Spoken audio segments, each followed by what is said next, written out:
Enquanto o José se prepara, tem um minutinho, José? Posso falar? Ah, pois não. A não ser que você já esteja pronto. Se a Nathalie conseguir, eu posso Já iniciar. abriu? Mas o senhor pode ir adiantando até a Nathalie conseguir. Então, eu estava lendo um pouco antes da aula aqui, eu vou dar a fonte, um autor, acredito que seja americano, Jim Quick. Jim Quick. Escreve sobre, num livro chamado Sem Limites. Eu falei, nossa, coincidência, o nome do meu canal, que singelo, né? Aprender Sem Limites, ainda tenho planos de fazer para os professores vídeos exatamente sobre aprender sem limites. E aí achei esse livro, Sem Limites. Recomendo para vocês procurarem na net esse autor e esse livro. Por quê? Porque ele fala de formas de aprendizado, muitas formas de aprendizado. Esse Jim Quick, ele é um famoso palestrante americano, Ótimo, Nathalie. com milhares de alunos, e canal no YouTube e tal, vocês vão achar. Jim Quick. Ele... Bom, depois eu comento mais. Pode iniciar, José. Ok. Então, eu montei, são 3 slides, professor, só para, digamos, fazer uma sequência das ideias, né, sobre o tema que eu achei interessante para comentar com todos os colegas e com o senhor. Motivação e o bom desempenho dos alunos na disciplina de geografia. Claro que digamos, esses conceitos que eu vou explicar a seguir nos outros 2 slides, não quer dizer que seria específico para a geografia. Claro, eles são válidos para qualquer disciplina, né? Então, pode passar para o segundo, Nathalie, por favor? É só deslocar o cursor. Perfeito. O primeiro requisito, né, que eu estou denominando dessa forma, né, quer dizer, requisitos para que um professor consiga motivar seus alunos, porque o senhor tem larga experiência na docência, certo, mestre? E, digamos assim, entre a capacitação do professor com o interesse do aluno, são essa combinação que resulta num resultado positivo, primeiro para o aluno, porque ele vai adquirir, digamos, capacitação para bem exercer a missão, né, a nobre missão de professor, e isso, os alunos estando motivados e com isso o rendimento, o aproveitamento desses alunos, inclusive uma autoconfiança, um autorrespeito, ele vai ser incrementado e isso reflete em toda a turma e reflete também como o professor encara digamos, essa absorção dos conteúdos pelos alunos e com essa motivação. Então, claro, o professor, antes de tudo, tem que conhecer os conteúdos, né? E, com isso, ele vai ganhando progressivamente a confiança dos alunos. Porque não nos esqueçamos, embora os alunos não manifestem em, sei lá, 80%, 90% dos casos, a sua insatisfação com a forma como o professor está explicando, eles não deixam de internamente estar dizendo, puxa, mas se o professor estivesse fazendo assim, eu estaria entendendo melhor, eu estaria mais propenso a me dedicar a essa disciplina, a esses, digamos assim, ao conteúdo dessa disciplina. Então, é fundamental o conhecimento dos conteúdos. E isso passa por uma revisão em cada aula daquele conteúdo mentalmente para na hora da aula, seja presencial ou seja à distância, esteja presente esse conhecimento de uma forma plena. Preparação da aula. Claro, é essencial.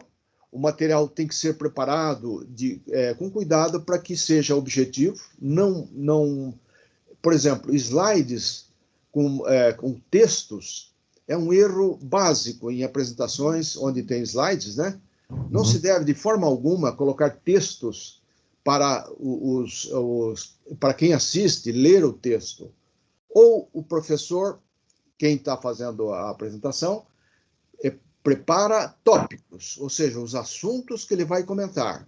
E aí sim, isso atrai a atenção do aluno, ele fixa na ideia e aí o professor vai complementando os pontos que estão ali assinalados como, digamos, como base, elementos base da apresentação.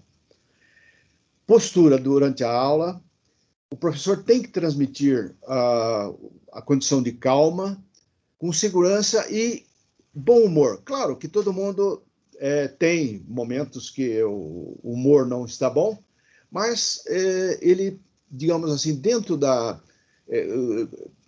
na forma como ele enxerga nos alunos o interesse, ele pode, então, transportar-se, né, para uma situação de humor que consiga ganhar a empatia dos seus alunos.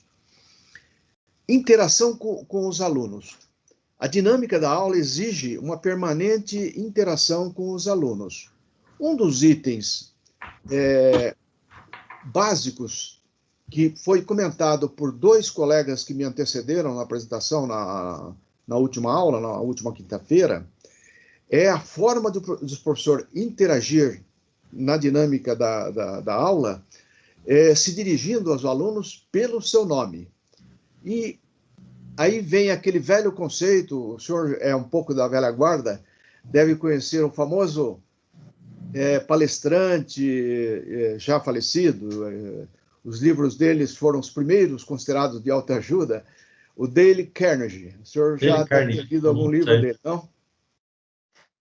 Quando fazia faculdade, era muito circulava na pedagogia.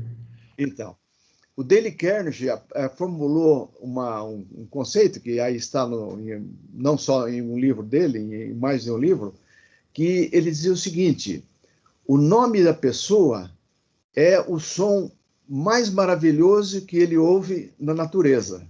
É mais ou menos essa frase que o Dale Carnegie... Então, uma vez que o professor se dirige ao aluno, começando pelo nome dele, já abre, digamos assim, o caminho para que ele se interesse, para que ele fique ligado e receptivo na transmissão dos conhecimentos.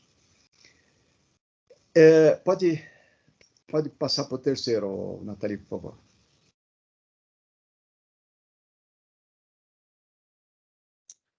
Perfeito.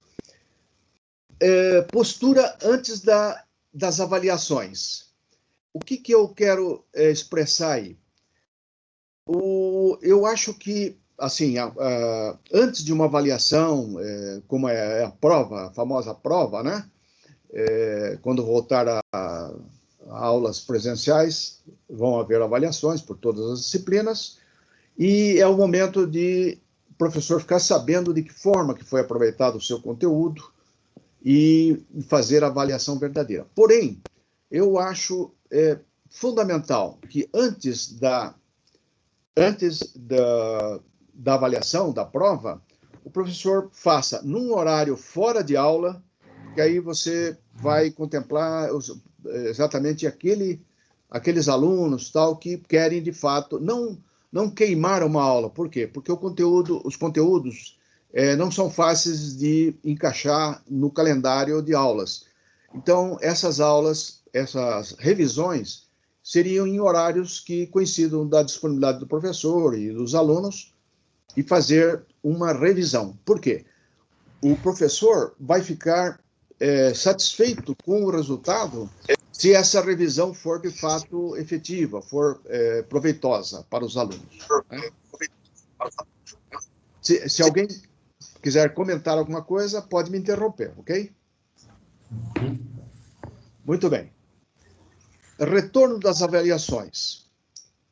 Então, também eu acho fundamental que cada aluno fique sabendo aquilo que ele colocou de forma correta, as colocações que ele colocou corretas e aquelas colocações que foram julgadas não adequadas, não se encaixando com o conteúdo das perguntas, né?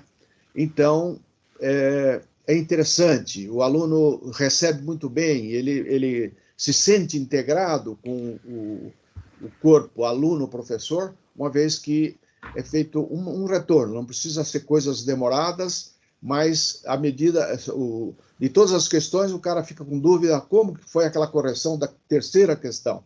Então, o professor, isoladamente, esclarece, põe a limpo, e isso aí consegue, com isso, consegue uma percepção boa dos alunos e melhora a empatia no relacionamento. Avaliação do professor pelos alunos é uma prática já da universidade, né? Desde o primeiro período, a gente sempre procedeu às avaliações, e o tipo da avaliação é importante quanto ao conhecimento, à pontualidade, a forma de expressão, né? Digamos assim, a forma como o professor se dirige aos alunos, a educação, né? O convencimento pelos argumentos, né? Essa avaliação, então, é interessante e serve como realimentação, né? Como feedback ao professor para ele, se, digamos, eventualmente, se a avaliação não for de um nível para cima, pode, digamos, corrigir a forma de... E, concluindo, eu acho fundamental cada professor ter a sua monitoria. Por quê? Primeiro, alivia o professor de tarefas que estão, digamos, em um nível que ele pode, digamos, esse tempo de preparação, de apoio, de preparação de algum material para a aula, ou mesmo esclarecer dúvidas de menor grau com os alunos. E os alunos têm muita liberdade com o monitor. Muitas vezes o professor forma uma imagem, digamos, de inacessibilidade, vamos dizer assim, né? E o monitor é um colega de um período mais na frente, e eles aprendem, então, e acostumam a ter um relacionamento de confiança com a monitoria. Por isso, a monitoria merece uma seleção, uma pessoa que tenha facilidade de relacionamento com todos os colegas. Um exemplo é a nossa monitora, Nathalie. Parabéns. Era isso aí que eu tinha a apresentar, professor. Excelente contribuição. Poxa, uma contribuição institucional, quase, porque já faz uma leitura do que a universidade oferece. Muito bom. Obrigado.